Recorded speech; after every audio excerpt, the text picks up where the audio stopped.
We are here, episode number 2 with my boy Donnie. How you guys doing? This guy goes way back. Yeah, he's a good friend of mine and my wife. But I wanted to keep the conversation around his practice, which is owning a real estate company. And I think a lot of people want to get into real estate. You hear that every day. Right. There's a lot of ways you can do it.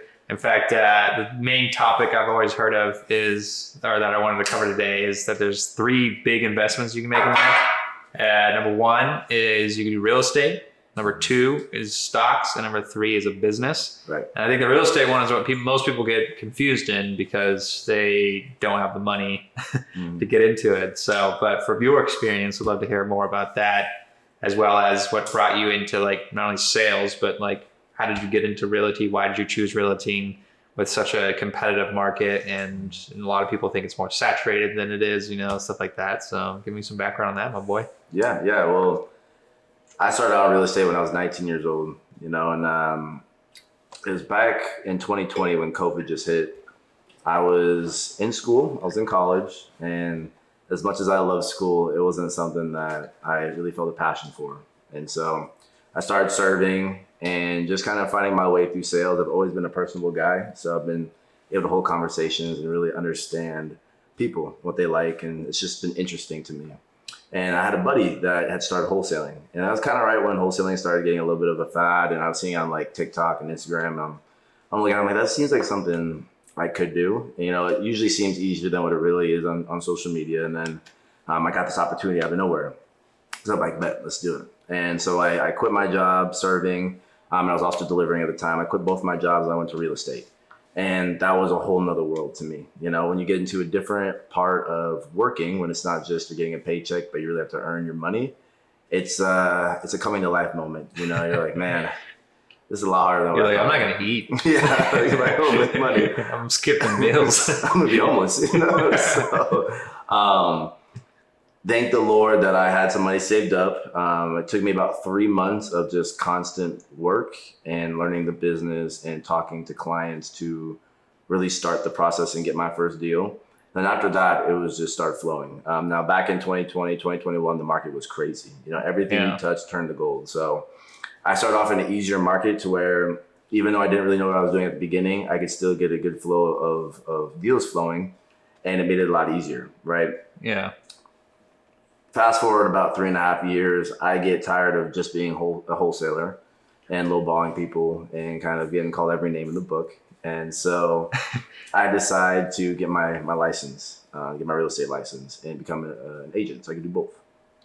And doing that, I've learned a lot of different, how do I put this? There's different challenges in real estate as being an agent than it is to wholesaling.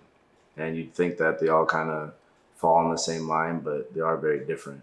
And so even at the beginning, when I started being an agent, I didn't close a deal or make any money for 6 months.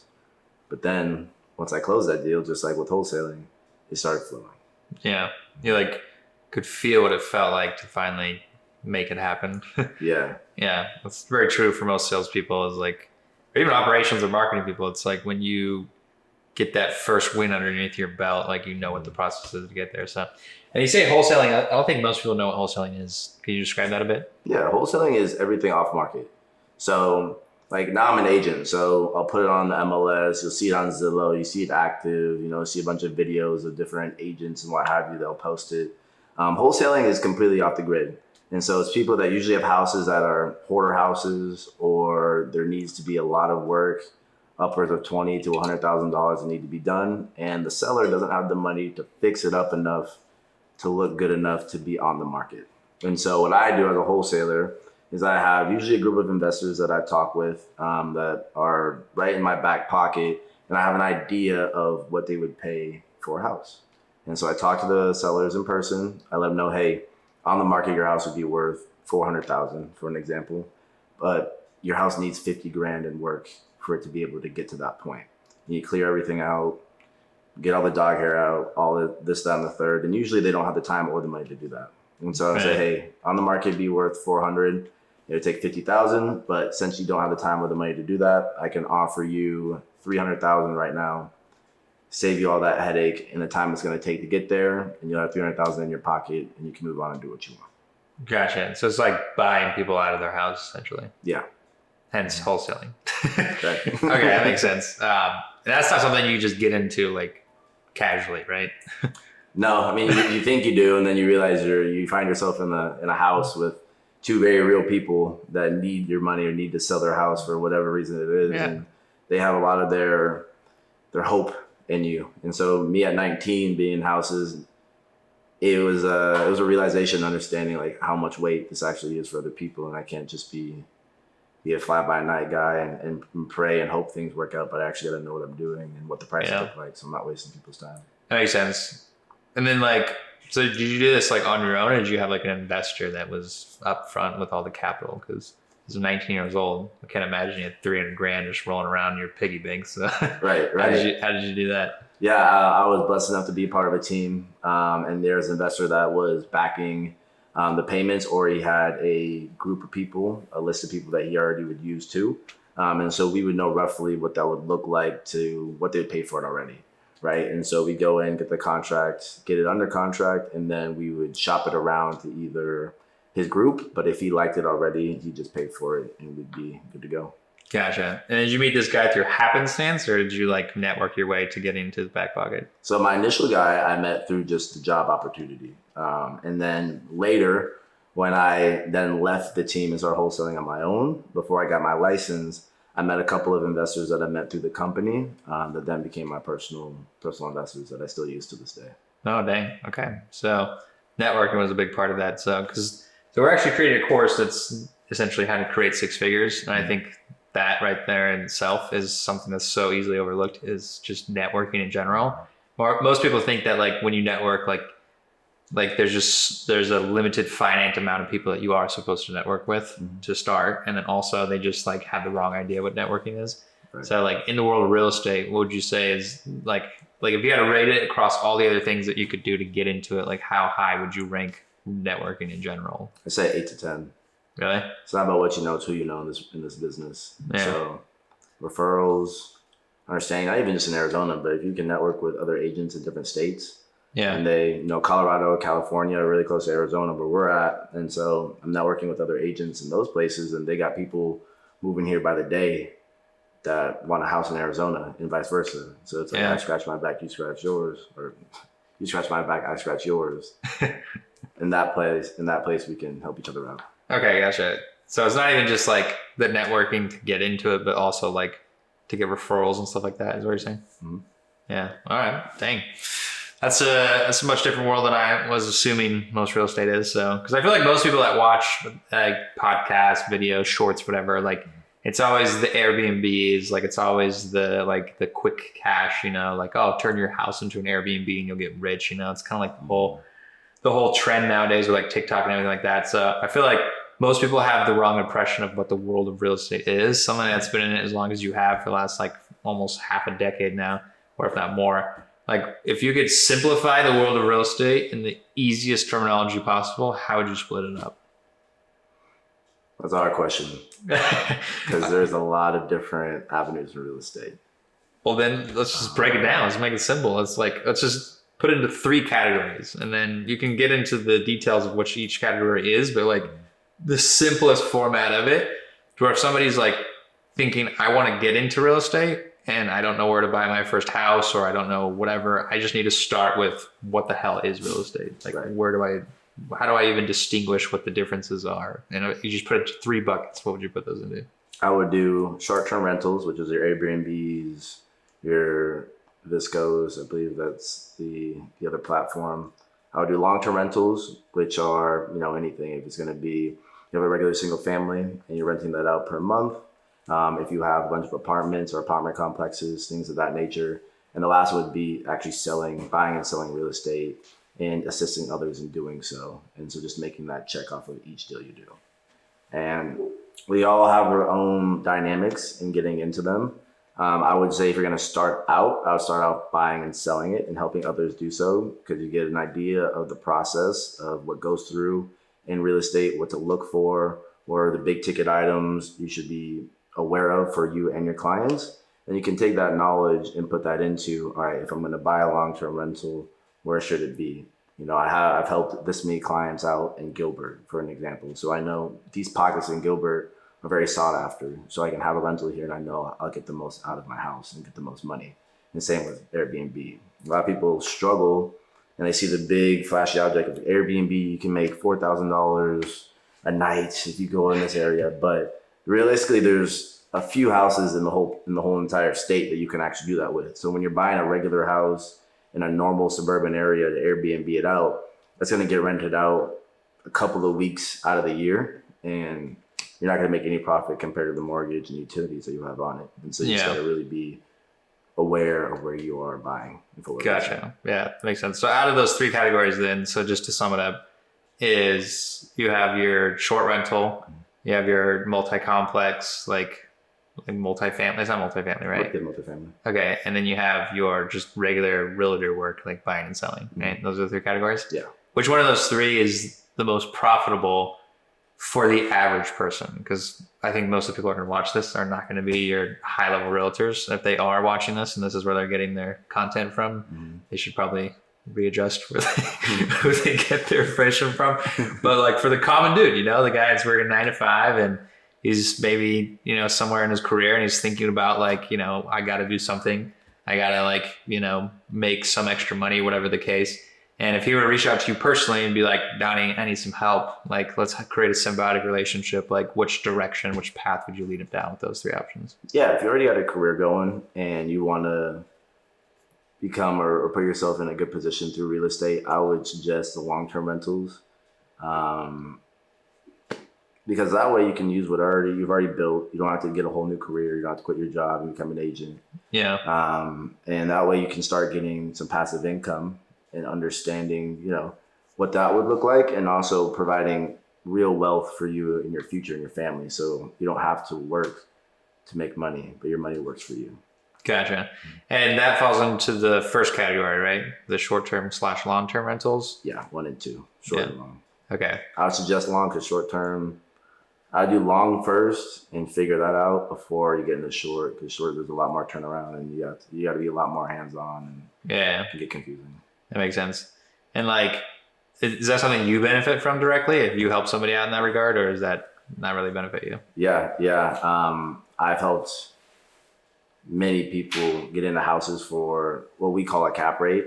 And what that means is it's generating enough income for that said investor for them to make the right amount of profit and the right amount of return. So they're actually making money.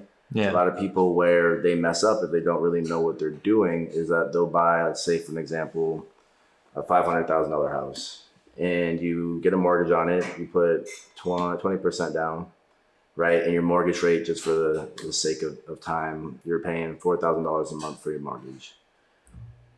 You can put someone in that house, but realistically, for that type of house that's that big, you're only gonna be able to rent it out for maybe $3,800. So on paper, you're losing $200 a month, and that's not helping you. That's just an extra cost, right? So it's a big headache. It's a big headache, and so the biggest thing that you need to look at when you're starting out is understanding how much am I going to be paying for my mortgage, what's my interest rate, how much can I put down, and how much can I rent this out for consistently. You have to have costs built in for vacancy costs. So if I'm going to you got to put in 2 months just in case if your house is vacant and sitting on the market waiting for a renter. And how much money should I put aside for if the AC goes out or the roof needs to be replaced or a kid puts a hole in the wall, whatever it happens. You got to understand and have money saved aside just in case something like that happens, because you are liable for that as a homeowner. Right. So how much money should somebody have like saved up in order to start down that journey? Again, going back to the average dude working a career, like should he have like a nest egg of money kind of prepared, or should he like just dive into it regardless of capital? I would definitely have a nest egg. It kind of goes back to the savings part of having just an emergency fund. And you want a down payment. You want to make sure you have enough for that. You want to make sure you have enough for any act of God that might happen to the house or anything of that nature. I don't know if there's an exact money, because everywhere it's different. Yeah. You know, you want more money if you're here or California, but if you're somewhere like in the South, like Alabama, you don't need as much, right? So You need $20. right. So it really just depends on how much the average is, how much the average house goes for where you're at, how much you need to pay it down, things of that nature. But I like to go by you have at least 6 to 12 months worth of savings. And that's for anything. That's even without buying real estate. Right. But 6 to 12 months worth of savings for anything. So if something does go wrong, you're not panicking and caught on your ass. Yeah. No, it's a good place to be with 6 to 12 months because I think Alex Ramosi talks about this where he's like, the first time he reached like 100K in his bank, like looked at his wife Layla and was like, we could literally F up for the next 12 months in business and it wouldn't be a problem. Right. So it's a better peace of mind too. So, but yeah, the 6 to 12 months is good, but I think most people are trying to get out of that first. So, but right. I mean, if they at least have something, like you're saying, like whatever, would it be fair to like say like whatever the most major expense is for the house, that if it were to break or go down, AC, whatever the case, whatever that top dollar is, you should at least have that saved. Is probably a fair assessment then. Yeah. Yeah. And I'll go the route if you haven't bought a house or if you have a house already, to house hack it. Yeah. That's the way I like to put it, where you buy a house, you live in it for 2 to 3 years, you make a little renovations here and there to make it comfortable. Then you use the equity you have from that house and you can either refinance out of it or if you saved up enough money since then to buy another one and you paid down that mortgage enough, you paid down the principal to where it's a good price point, and then you can put renters in there. And you keep doing that. It's like every 2 years, like, all right, now I'm going to live in this house for 2 years, pay it down, refinance to a better interest rate, and pull the money and the equity out of it. I'm going to go buy another one. So just like stacking houses, essentially. What's like the ideal range of houses you would want before you can like retire outside of like knowing people's finances? Like, what's like a safe bet, I guess you could say, because everyone has a different lifestyle. Yeah. I mean, that's all with the numbers you're putting into the house, right? So if you can get a house at a good price and you're only paying $1,200 for your mortgage, but you're getting $2,500 for rent, then you're good. You're feeling good. So you get 10 of those, you're relaxed. You're big chilling. You're big chilling. I like the idea of like once you hit about 10K a month from your assets, you're not rich, so don't go buying Lamborghinis and this, that, and the other, but you're definitely in a comfortable position to where you can start doing things more freely. You might not need a full-time job and you can start focusing on other things that you're interested in. And so whatever kind of takes you to that, I would say $8,000 to $10,000 a month and your assets produce that for you, you're in a really good spot. Yeah. And is that like, because I know the world of real estate, like you mentioned, like vacancies is probably the biggest like risk, if you will, business risk that you have. Right. Or is there something else that you would agree that's more higher risk? I think the biggest, depending on what state, it's squatters.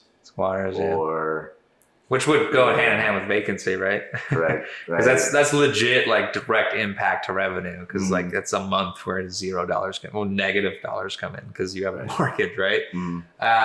So like, is there a magic number of houses to where like it will always pretty much cover the mitigation of that risk, or is there really not like a magic number in the world of real estate? It's not really a magic number.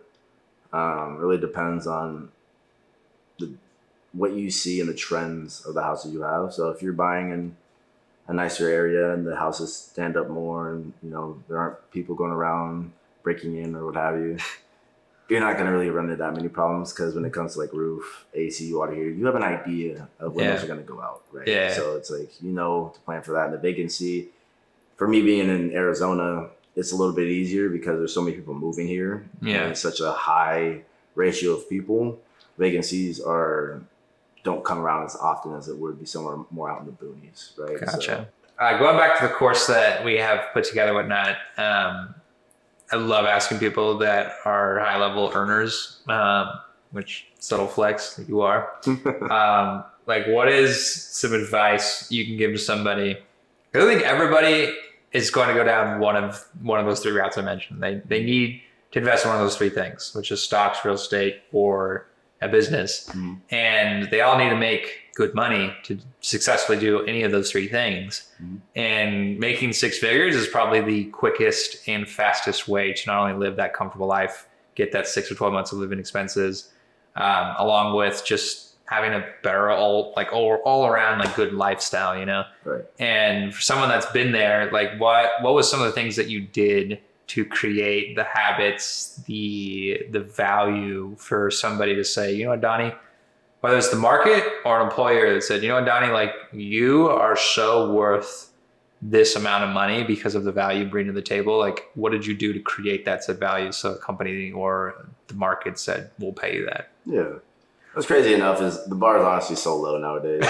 Like, This is true. This is true. A lot of people make that money. 90% of it's just showing up and showing up on time. You know, I'm from a sports background, so I had coaches always kicking my teeth in and just making sure I'm doing the right things correctly, perfectly at all times. And, you know, at that moment, it wasn't fun for me.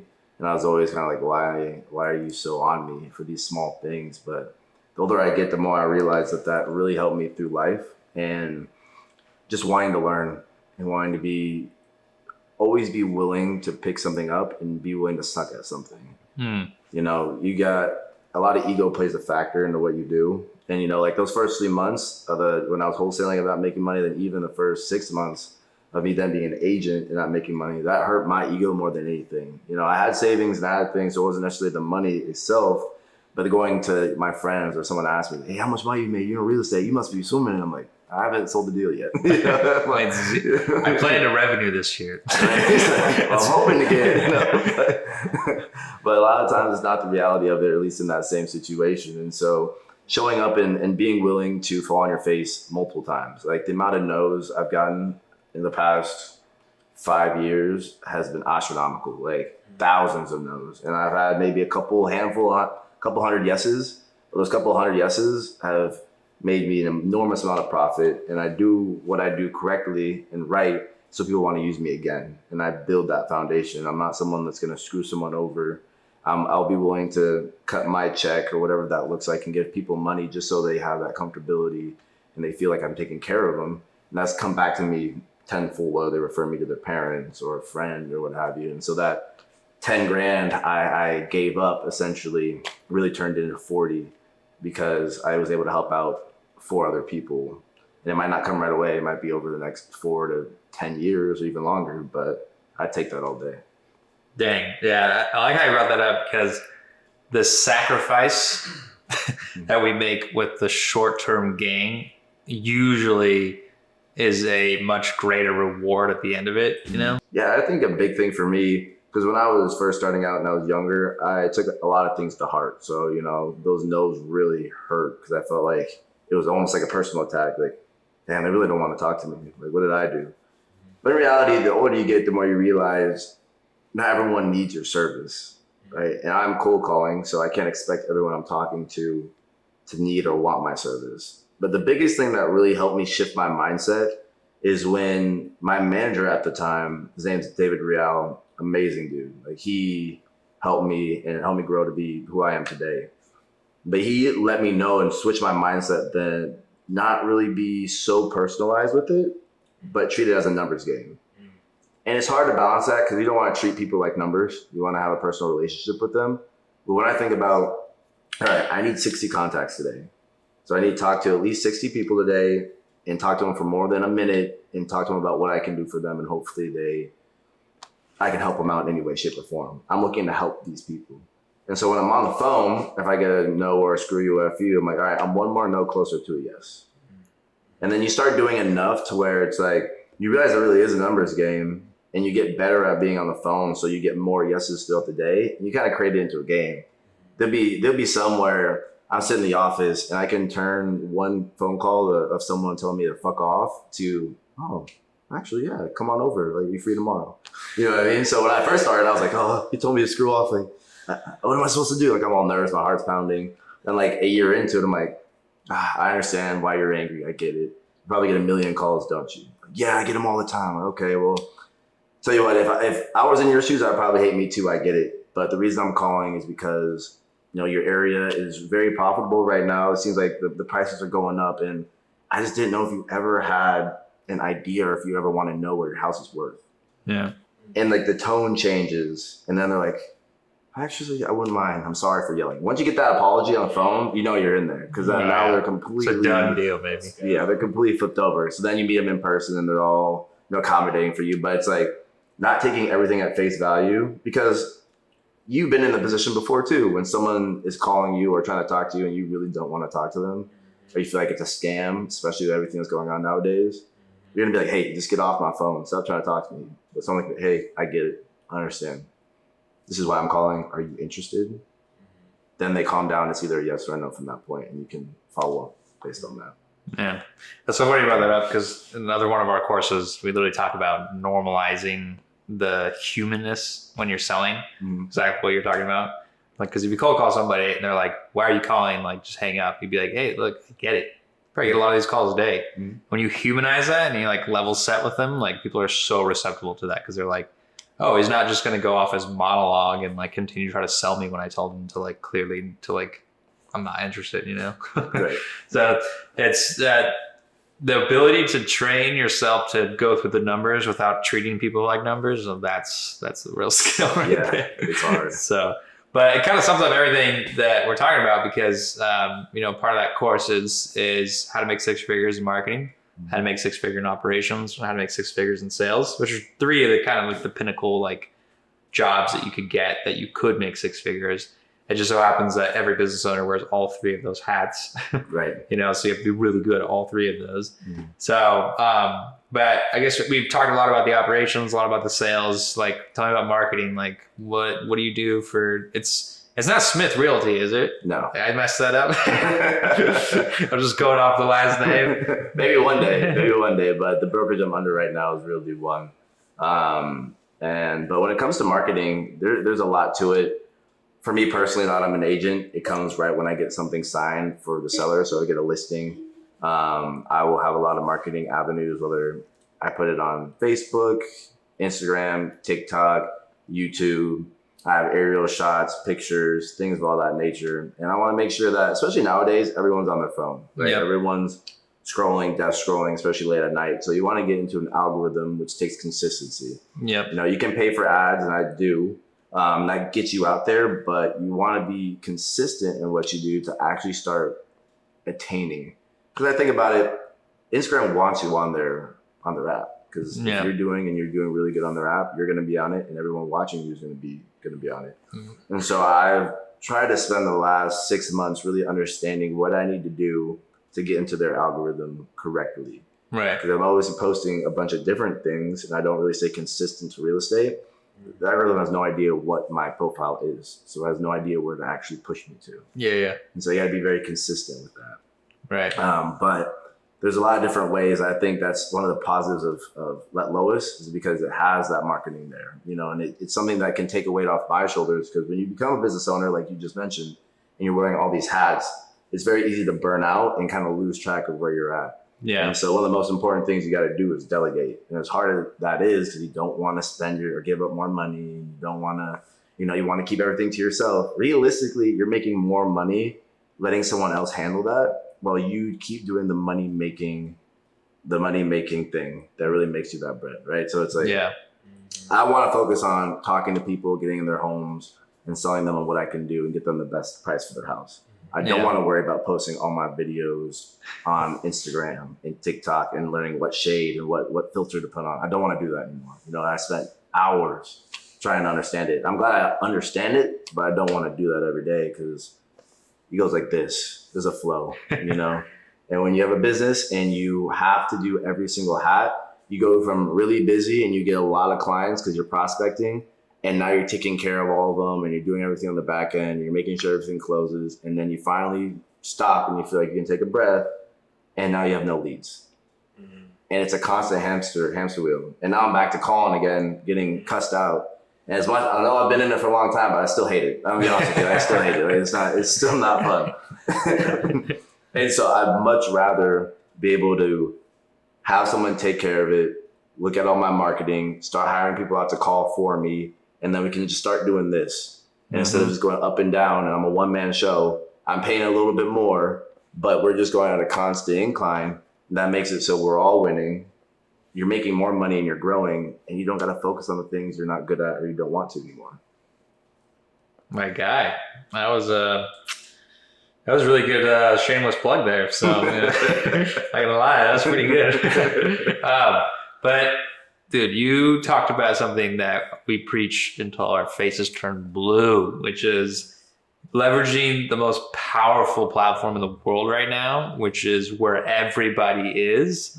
And the greatest part about it, it's literally free. Right. Which is social media. Mm-hmm. Like we talk about this all the time, and we're preaching we're doing what we preach, which is you have to create content. Because to your point, like just because you post every single day about you're this local realtor, eventually at some point you'll have so much brand awareness, people will know who Donovan Smith is. They'll be forced to go to you because you're just in front of them at all times, right? Which is crucial for small businesses that are trying to beat out the Zillows of the world, because like that's your big competitor because they're not going to go to Donnie when they need to go look at a house. They're going to go look at Zillow because Zillow's in front of them. They have purchased all of the ad space, all the ad market share, and they spend billions of dollars of marketing material to get in front of people. Right. So you need to do what's best, and you need to beat out them by being your local realtor that's in front of them all the time. So, 100%. Like Meta owns everybody that has a Meta profile, right? But you own your own list of people that you have, like friends in your own personal sphere of influence. So it's like you can market to those people as much as you want. Right. And they'll just unfollow you if they don't like it. But otherwise it's free. It doesn't cost you any money. Like, where did you like learn that mentality? Was it like from another business that you've kind of modeled yours off of, or where did that come from? Using social media. Yeah. I didn't really learn it from anything specific. I just saw the opportunity. We're in a generation where we're always on social media, and I see a lot of people making money just solely based off that, and people that honestly have very little skill and little to offer, but they're really good on the camera, so they're able to sell people on things. Yeah. And I figured if I'm already doing the work and I'm already putting in the hours, why not document it and put it out for people to see? And even through them, I've had friends that I haven't seen or talked to since middle school, elementary school. Some of them I don't even remember, to be honest with you. And they're like, "You're doing real estate now? I'm looking to buy next year. I'm going to use you. Oh, I'm looking for this, this, and this. Or my dad's looking to sell. Or my mom wants to buy." It comes out of nowhere. The people that I didn't even know we were so connected like that with. And so it's cool to be able to see the love that you get, because you get so nervous and self-conscious about what you're going to do before you do it. And you kind of build calluses to the point where it's the same way you're talking about cold calling. That first one's awkward and you're getting cussed out, or you're like, what is everyone going to think about me? And then you realize this is just life. I'm going to do the work anyways. So why not put in a little extra for me to get it all back tenfold? Yeah.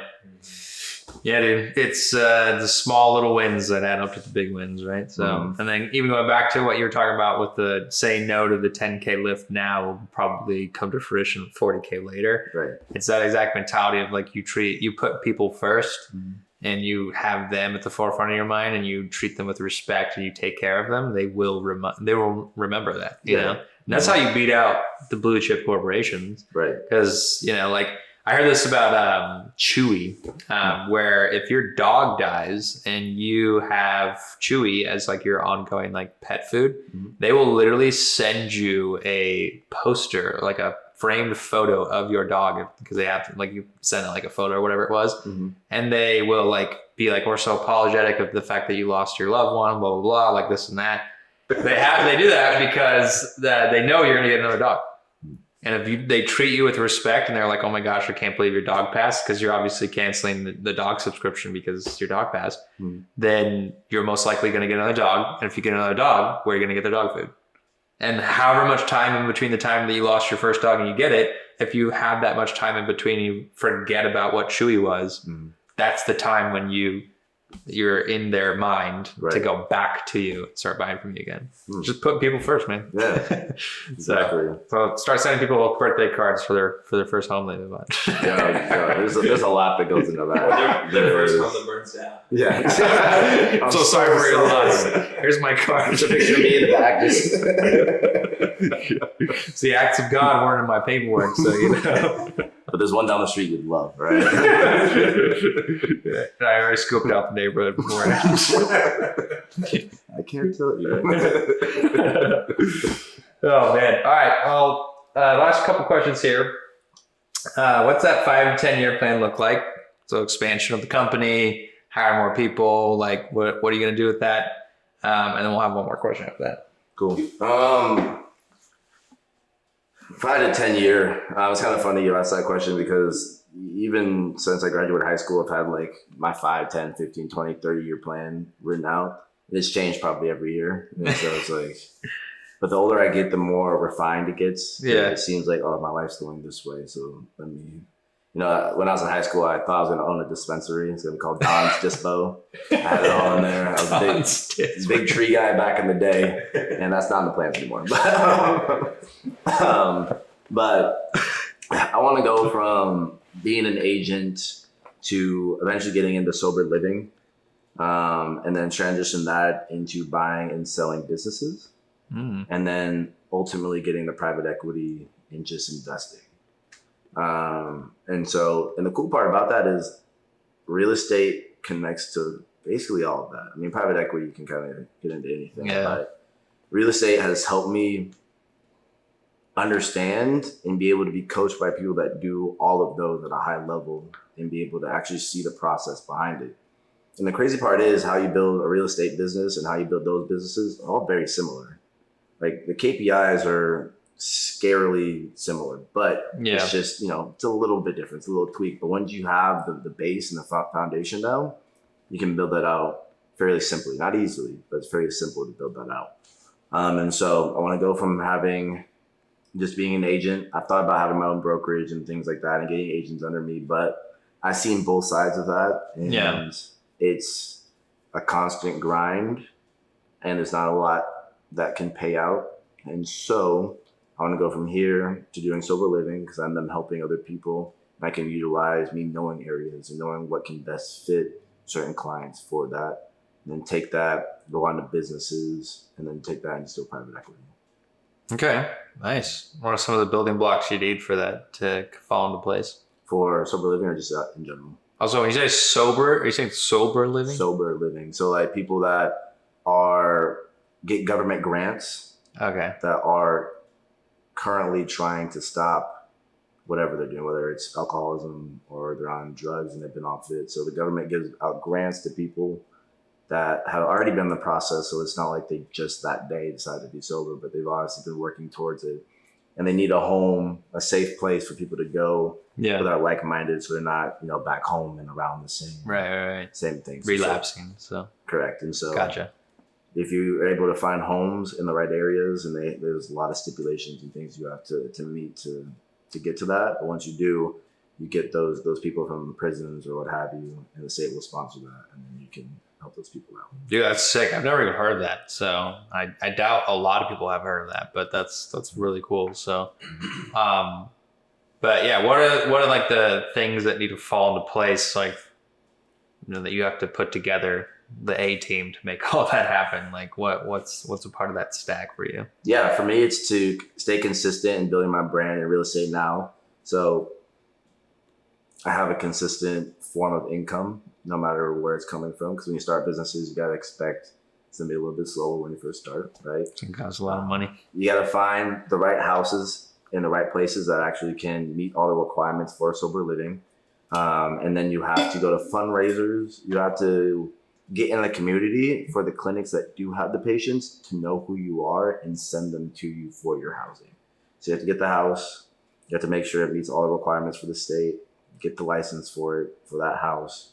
And then you have to be part of the community to then talk to the fundraisers, talk to the clinics, and then build your name and brand to get people to be sent to you.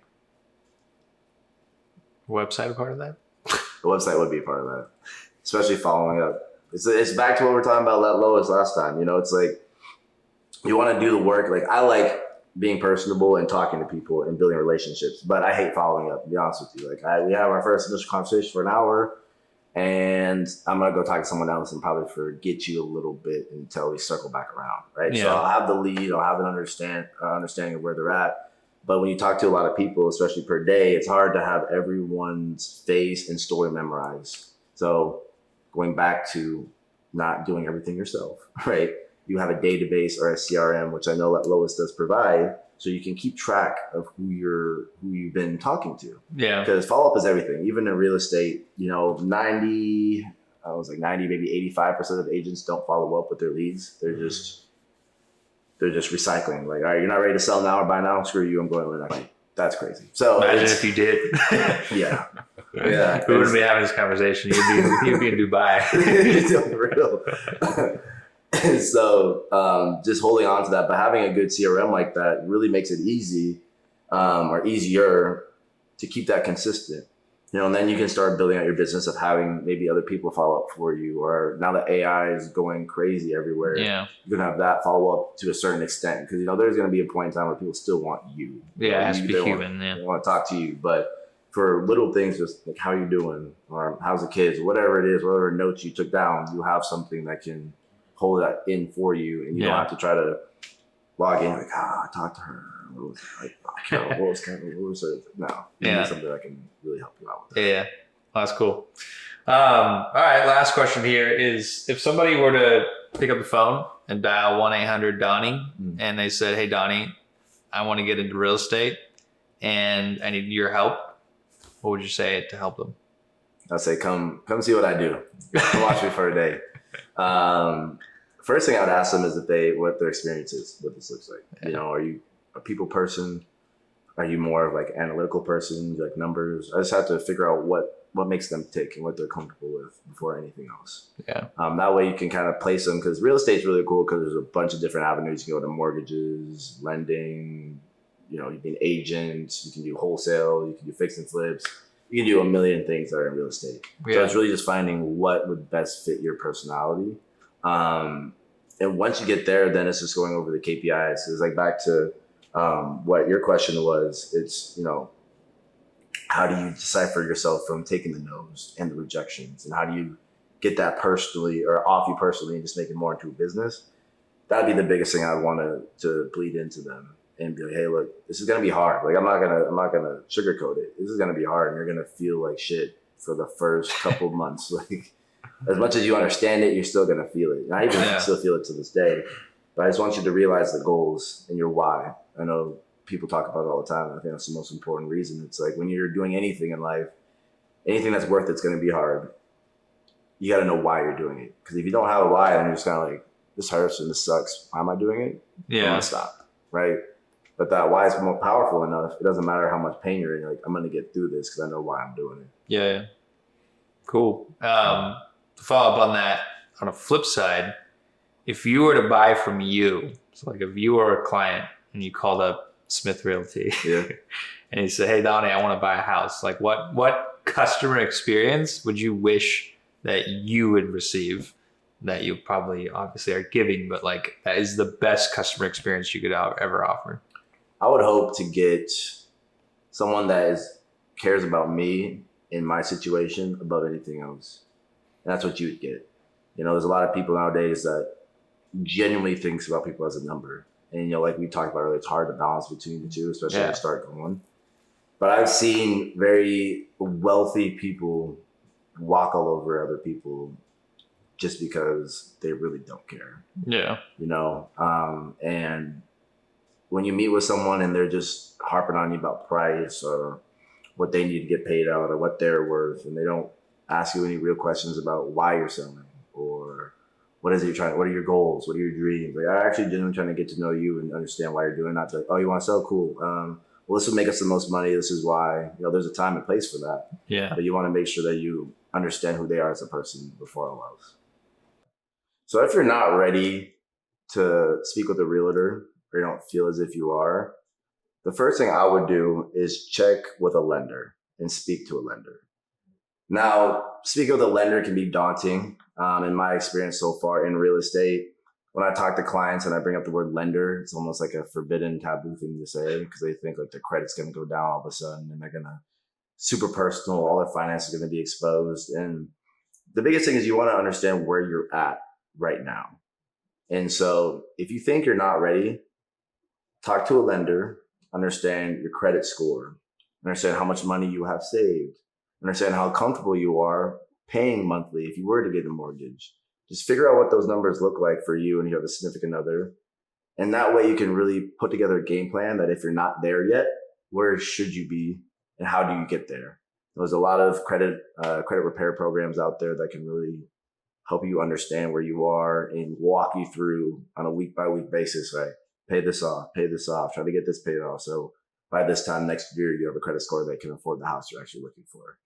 And so if you're not ready, I would just talk to a lender and understand where your finances are. If you are someone that's ready, or you feel that you're ready, it's kind of the same process. Talk to a lender and make sure that you actually are. And then once you have the numbers down, you figure out what you want for a mortgage rate. Because there's been too many times where I've shown houses. My first client I ever showed, I showed him 50 houses. And man, it was brutal all over the valley. I went from Santan Valley, which is all far east, to Surprise West. It was insane. The amount of miles I put on my car was ridiculous. But they got pre-approved for $400,000 from the lender.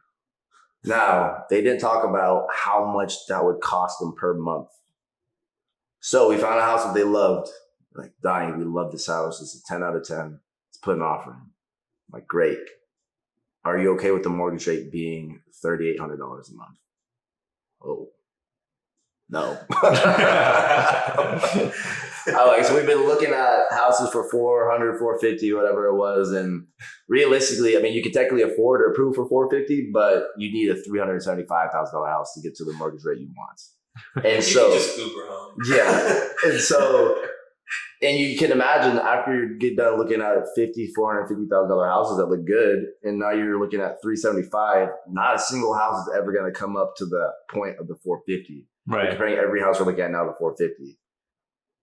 Needless to say, I got them under contract 3 separate times. On the third time, they backed out on all 3. Their son, who has some issues, needed the money for some personal issues, so they weren't able to use that as a down payment. And so I'm still talking to them. It's been almost 8 months. So I'm not saying it's over, and I'm not saying I didn't win yet, but it's going to be pushed out to a lot longer than what I had liked.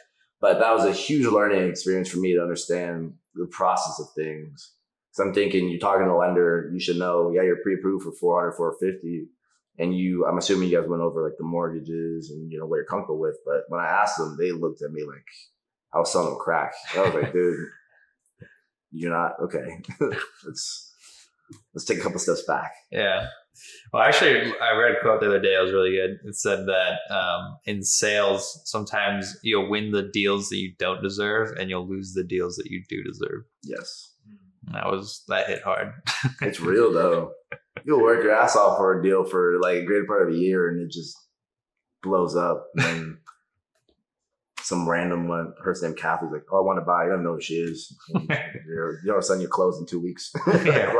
And then you can't let that get to you though, because there's always peaks and valleys. So sales is hard because you can do the same thing you were doing, and 1 month you'll do 5 deals and you feel like you can sell anything and you're just that dude.